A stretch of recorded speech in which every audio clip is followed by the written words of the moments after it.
Hello, everyone. Welcome back to Simplifying Life with Kashira.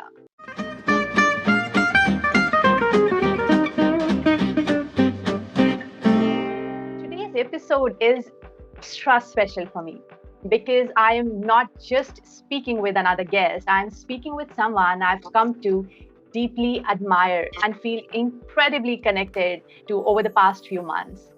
Her name is Linda Vettrus-Nichols, and she is so much more than her incredible titles. A clarity coach, book in 30 days coach, author of more than 24 books, a relationship marketing expert. But to me, she's been a source of wisdom, warmth, and a soul level support. In her world, you don't have to, you get to. She believes in fantasizing about the impossible and she works at the level of the soul cutting through the noise and helping people find clarity in minutes, not months. Linda, it's such an honor to have you on the show today. And more than that, it's such a joy to have you in my life. Welcome. Thank you so much, Kashira. And I feel the same about you. You have been just a gem of a find. Thank you for the interview that you did with my husband, Ambassador Terry Earthwind Nichols. That was fantastic. And I've been chopping it up and putting it out in bits. And it was wonderful to have you on the High Vibe Conversations show. It hasn't been released yet. Probably by the time this is out, it will. So, yeah, welcome to my world as well. Thank you.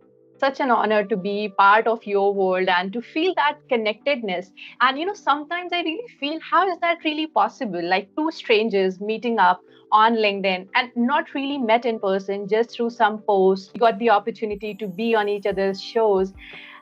And the vibe that I feel when I even listen to either your name or Ambassador Terry's name, uh, it's just a different energy that you people bring. And that's super amazing. And the only thing I can tell you is that please stay the way you are. You both bring so much of love to the world. Thank you for being who you are. Thank you. And I love your energy, and you're so organic, and I love that. And you don't take from people, you give. You are just so much the energy of the new world, as we put it, as well as our world. So thanks for being Thank you. Thank you. Thank you so much. Really grateful for that. So, Linda, I want to ask you something really personal. Uh, so the women who we see right now, a really solid, strong women, a woman who knows about her path, who knows what she is made up of, what is her value system, and that youngsters these days aspire to be like one. I want to know a little bit about Linda when she was not who she is right now. When you started, how you were, what were your formative days like? If you could shed a bit of light on that aspect of Linda. Well, when I was little, I would line up my dolls and my teddy bears and teach school. So I was quite confident in those days. I would say through a 33-year starter marriage, I began to lose my confidence. I also had a personal tragedy in my life where I lost my father to suicide between my junior and senior year of high school, and I was going to be a professional dancer. And I was on the gymnastics team just doing the floor X and keeping it safe, and was asked if I wanted to do the balance beam. So within about 5 months of losing my father, I lost my dance career as well. And I knew that I was going to marry this guy that I had met in college, and I was able to dance again, just not 8-hour rehearsals. So I said, well, I might go, out to South Dakota. I was born and raised in Minnesota, and my dance teacher was going to be the choreographer. So I was sort of in a safety zone if I couldn't make an 8-hour rehearsal with my foot. And he said, well, you can go, but I might not be here when you get back. And I thought, well, I know I'm marrying him, so I might as well not go.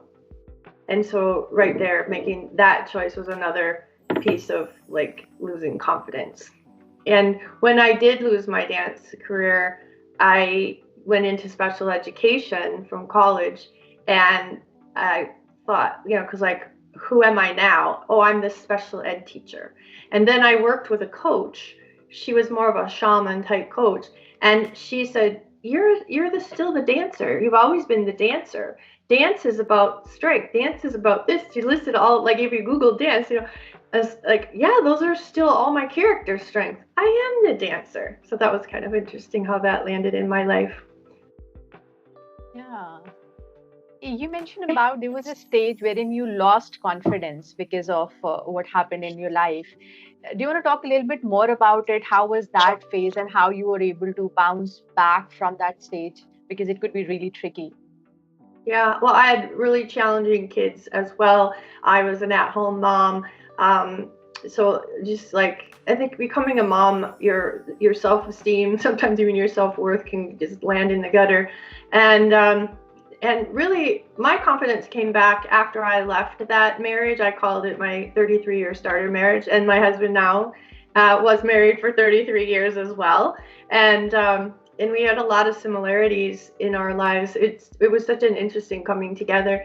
And we went into high-end coaching, and it was there that I learned I didn't even love myself. And we did an exercise, and we both did it, and Terry didn't pass it, but I flunked the whole thing.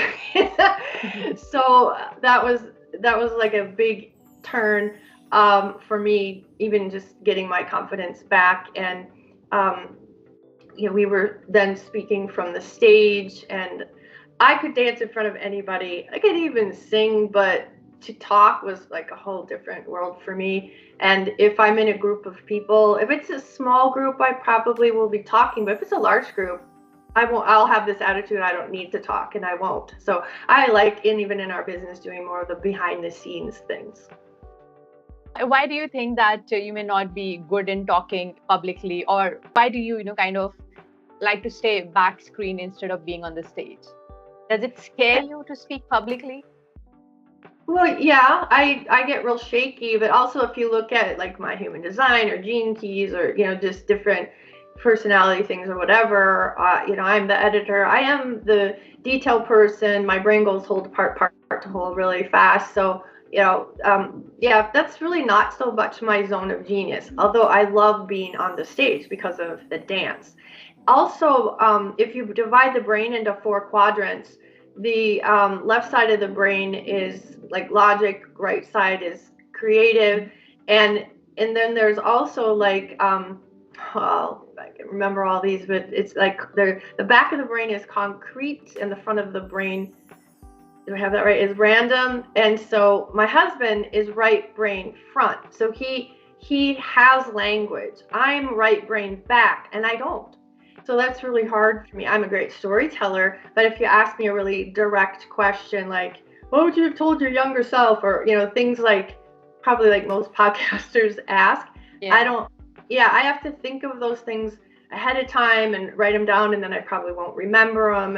And I remember being interviewed on TV, and first it was radio, and I was really shocked to hear my own voice, and then it was on TV, and I told people how much I hated it, and then somebody said, "Why do you hate it? Why did you hate it?" And I said, "Because interviewers ask you like 3 questions in one," and that person was able to tell me that that's a rookie. I'm like, really? Yeah, it's like pros don't ask you 50 million questions. They ask you one direct question. I'm like, oh, okay, that's a relief to know, because I just thought I was horrible at it. Oh, I get that. I'll try not to ask one of those questions to you. Don't worry. That's lovely. Okay, speaking of that, I was going through your LinkedIn profile and I came across this line I just mentioned while introducing you as well. You said that clarity doesn't take months, it can happen in minutes. What is that thought, and how can it happen in minutes? If you could just share a little bit about that thought process.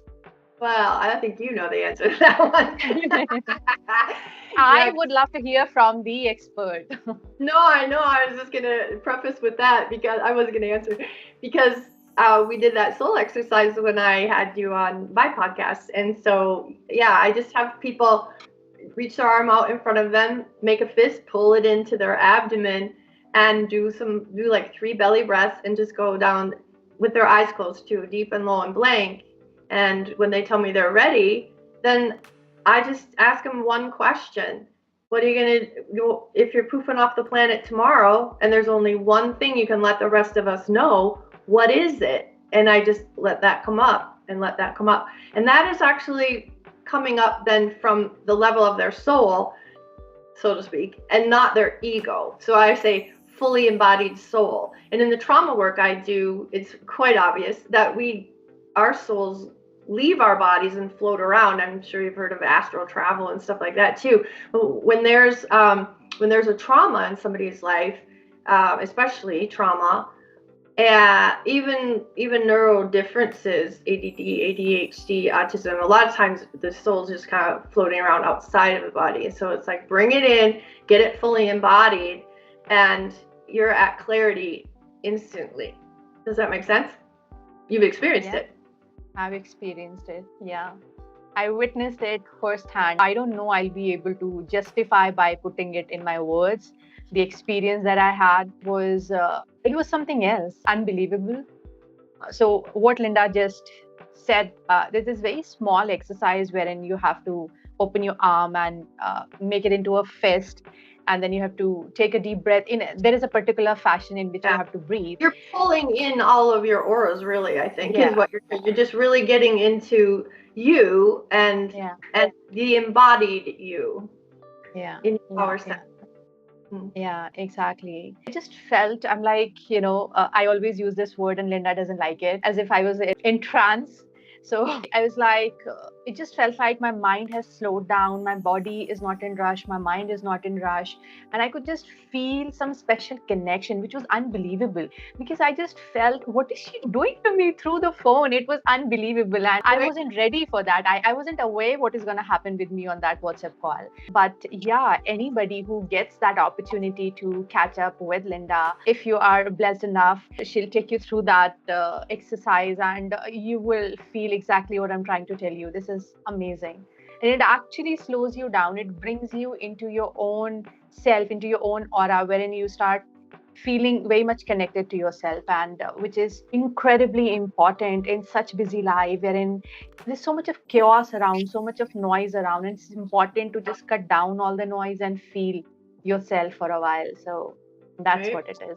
You're connected to your gut, you're connected to your intuition, you're connected to your soul, however you want to word it. You're just, you're out of your head. I always say, get out of your head and get into your heart. Better yet, get into your soul. Better yet, connect with your soul. And people will say, and really in human design, I am super designed to connect soul to soul with others. And they'll say, you're so right. I'll always be right. That's your soul speaking. And they're like, oh. A lot of times, you don't go there, right? And really even listen to yourself. So anyone who's done a book in 30 days with me, if I continue coaching with them, they're continuing to coach with me. It's like, go read your book. Disconnect is like, go read your book. Because it's definitely their soul speaking to them. Yeah. Because through that exercise, I just keep asking that same question. If you're poofing off the planet tomorrow, there's one thing you can let us know. What is it? And it's not about you. It's what you really want us to know, like for our sake, right? And so people's POV, point of view, comes out. Their teachings come out. It's so cool. And, it's like, go read your own teachings. Speaking of that, Linda, you describe your zone of genius as keeping others in theirs. A little more insight on that. Well, basically, I keep people at the level of their soul. And the way I do that is just whenever there's any kind of confusion or decision, when there's two things, it's like, okay, but if you could only choose one, but if you could only choose one, but if you could only choose one, no matter what we're doing, staying and walking is how I say it, at the level of their fully embodied soul, where they're in their power center. And when that happens, that's when they actually connect with their voice. It's like, find your voice and you've lost your voice and I got my voice back. And it's like, basically just work, walking at the level of your soul connected to yourself. So it was always there. You just weren't connected. Does that make sense? It does. And publishing 24 books, and I think it's not 24 anymore, because I remember you told me a few days ago it was more than 50 books that you've published. Am I quoting the number correct? No, I'll be publishing my 25th book this year. 25th. Okay. That's wonderful. How do you go about it? Like, what keeps you motivated to keep doing and publishing so many books? I have no idea. I just have a pleasure list, and I really had more than that. And I did like my 21st book in 2021 or something like that. And it's like, oh, that's cool. So I'll just do, I'll just say it is my 25th book, but it's probably gone over that. I know what you were remembering about 50 books. I had figured out I was sick one day and I literally sat down and wrote 50 books. So I took the vowels of, we say in English at least, A, E, I, O, U. And when it comes to children and reading, the phonics books are so mixed up. So I just wrote ones for that, sound and 10 books. Okay. And yeah, so that was actually 50 books, and that was in one day. And then I had someone work on the artwork and got like all the characters developed, but I just never followed through with getting those published. That's a little bit trickier because they're small, so children can hold them in their hands, and children's hands are kind of small. So yeah, but that might be coming around soon. Yeah. Well, that's really amazing work. You just mentioned about there was a day when you were a little sad. I'd like to continue on that, and I want to understand what makes Linda sad. I can see a person, not even just potential. I can see sort of the finished version of that potential. So I could see what they're capable of, and when people get in their own way, or they're not seeing it themselves, that always makes me sad. And when people aren't humane to one another, and when they're not my attitude in a book my husband and I even did, people come first. That's our sort of motto too. Yeah. So when people don't come first, that makes me sad. Basically, when people do not recognize their own potential is what makes you sad. Like, you feel for that person that why are they not putting in efforts, and why are they not standing up for themselves? No, I don't go there. It's just I'm just I see it, and especially if like, because I'd love to help them with that. I would love to. No one likes to be helped, so you don't use that word in marketing. But be that support. That's what really turns me on, is being asked to be that support. And I love synergy. So that next step, and without it being overwhelming. What makes sense? Where's that very next step in all of their life? So when I coach very holistically. We are, if there's kids involved in that family, I'm working with a mom or dad, we do it all to improve it all. Having achieved so many things, is there still something that you aspire for? I've had that conversation myself lately. It's like, I feel super complete, but those books I was just telling you about would be so much fun and helpful to get out into the world.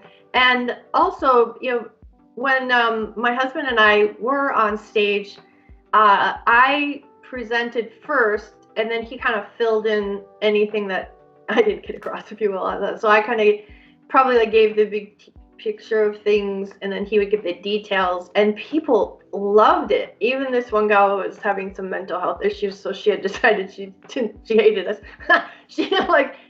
she couldn't go compliment us enough. So I could listen to the two of you all day, and I'm like, I thought you hated us. So that was encouraging, that it was very beneficial to the people listening, and I enjoyed that. I didn't feel the pressure to say more, whatever that is, details So Terry and I are very complimentary of one another. He's like the frosting on my cake, and I'm the frosting on his cake.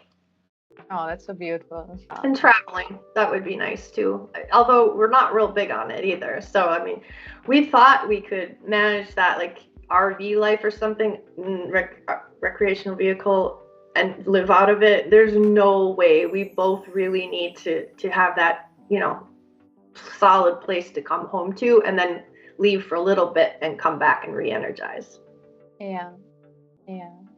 The RV arrangement is not for everyone. No. And I think that is a different life altogether. You Oh, yeah. you really need to be committed to be living that life. And Yeah, you can get I stuck in find this it, life. Some yeah, people get stuck out on the road, and it's hard to get back into an apartment or whatever, because they want your background of an apartment, or that sort of thing. You don't have it even on the road. yeah. No, I completely echo with your thoughts, because I like to come back to my home as well. Small, cozy place wherein you feel like coming back home. So Yeah. I feel like everyone should have that, but it absolutely depends upon what are your life preferences. So yeah. When I walk in the door, it feels like it's new again. That's what I love about it. To go out, be around people, and then come back home, I do feel energized. Although being around people too long, then I can really get zapped. Yeah, I get that completely. Just taking few steps back, wherein we were talking about the books that you've published, and you've helped so many people write books on their behalf. You've published books on people's behalf. Somebody wants to get their book published. How can they approach you? What is the process? If you could share a few details on that perspective. Yeah, and I don't do it on their behalf. It's a co-creation. So just like, the JB interview I did with you, that's how the books came into being, because I was just doing those, and it's like, man, the points, because we use the PowerPoint slides, and all these 12 points would actually make 12 chapters in a book. And it was like, oh yeah, so that was my first book client. And so I just, even in the JV interviews, I'm like transcribing to make that video into, well, we break it into 4 videos, but to make it into 4 posts. And so I just keep going with the transcription. I might go find their blog posts, their posts on social media. If maybe they've written something, it varies how I get the extra stuff to like fluff out the book. Or just doing a second recording and get it that way. So I transcribe, and I'm really good at staying in their voice. That's the compliments I get, is that it sounds like them. And like you read the I Am Enough, Jenny Langren's High Vibe Conversations book, and someone on the book launch said, I could hear you guys. I could hear each one of you, and I know Terry has. My husband said that too. If somebody is thinking of writing their own book, they're stuck with that thought. A lot of time when people have not written any book, they want to, but then they're stuck how to get started. So given that you have expertise, you've already done so many books, what advice would you like to give new starters to get onto their books? Well, this isn't how I write my books, because I just shop my computer and I just start throwing things together when I do my books. But what I've noticed is people don't have the concept of framing out a book, and so that's what I can help with. And also the other thing that does, or weakness of a book or whatever, and it really messes up the writer, is if they haven't done their character development. So helping someone build through each of the characters, and also the interconnection of the characters, they can finish their book. Otherwise, it's not going to happen. They will be very lost. Yeah, I have a quick story for you. One gal, Terry developed the vision strategy roadmap, and I actually used it with a gal who she had just had her 10th baby. Her eldest, her daughter, had a baby that year. Her husband was an alcoholic. This is public knowledge. Her husband was alcoholic, in and out of the hospital, and she was homeschooling. She was a beautiful writer. She loved writing, but she was feeling that year she just couldn't get back to her writing. So I set her up on the vision strategy roadmap, and she loved that because even if she only had 5 minutes, she could just sit down and take those 5 minutes and know exactly where she was at in her writing process. So that was really special. Yeah.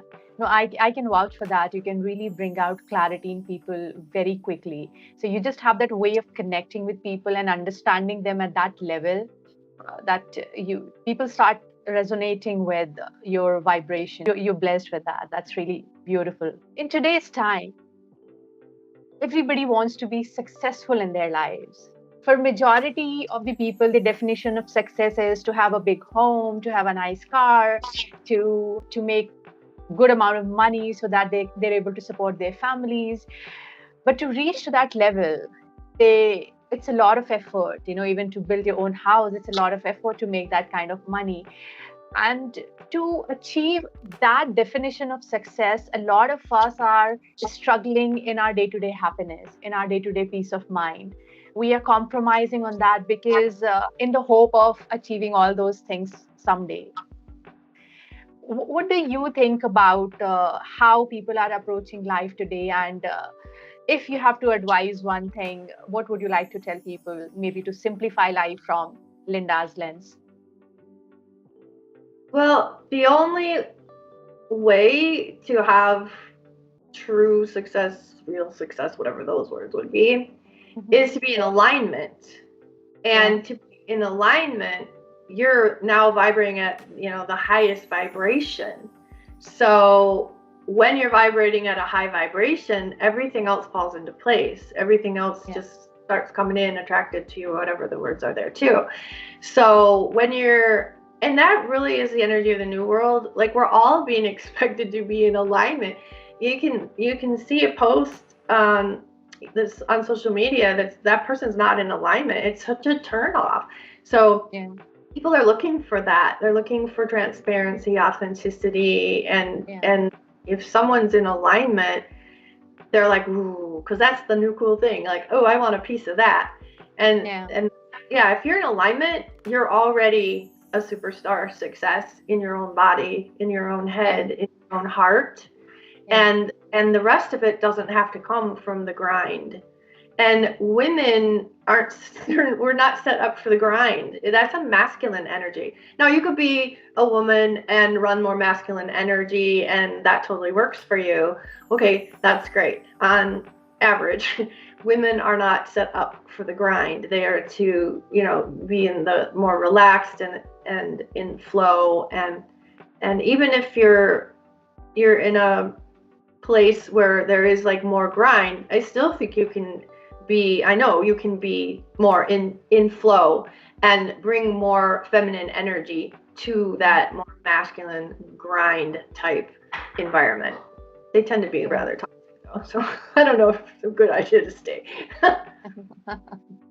Yeah, I get that. So I promise you that I'll not ask you one of those questions that scares you. So I'm going to twist it a bit because I would really want to understand this. I probably won't have an answer. People who are starting out in their lives, let's say people who are, who just graduated from colleges, getting into corporate, starting with their lives. What is that you would like to tell them? One piece of wisdom from you, given that you've had so many years of experience, you've seen life, right? You've seen life, so many situations, so many things. What would you like to tell people who are starting in their lives? Well, in this day and age, there's so many choices. So learn how to cut through to that, thinking, which is, I always say the soul works in onesies, the little baby outfits that are just like a leotard, So, So there's just so many choices. So if you could only choose one thing for career, what is it for this? What is it for that? What is it? And I, like, even going back to the high-end coaching, I was asked what genre of music I would like if I put on a live event, and it's just like, I like all genres. And they handed out a genre paper, and it's like, oh, Yeah, I don't like that. No, I don't like that song either. They were listing songs in various genres, and I came to know my genres. So I came into this world on a vehicle of not knowing who I am.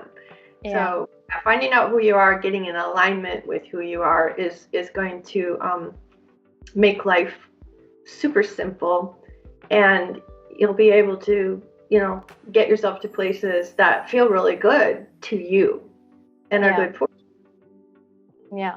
Absolutely, absolutely. I 200% agree with that. Get in alignment.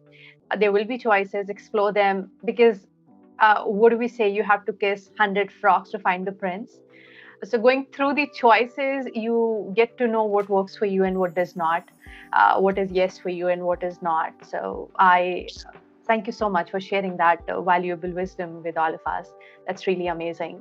So, Linda, on that note, we are going to conclude this wonderful conversation. Feels like time has passed by, and I was looking at the recorded time. It says that we've almost crossed the time we decided for our conversation.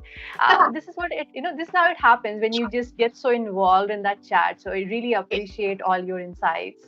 Yeah. I did think of one more, Kashira. Like, it's about whatever, like, know what you want, make decisions with your heart, know what you want, and then let it go. And so, like, women would be like, kissing on the frogs, and getting, like, this is the husband I want and stuff. That's fine. Know what you want, and then let it go, and live for you. And that's Yeah, when everything speeds up. yeah, yeah. Live for you. Yeah, absolutely. So Yeah. thank At you. the end of the day, you are very important. You are supposed to be your priority, right, Linda? Yeah, for sure. And not even at the end of the day. How about we'll go with the beginning of the day, 24/7? Because Absolutely, not absolutely. number And one. Yeah, nobody else yeah, is going to benefit from you.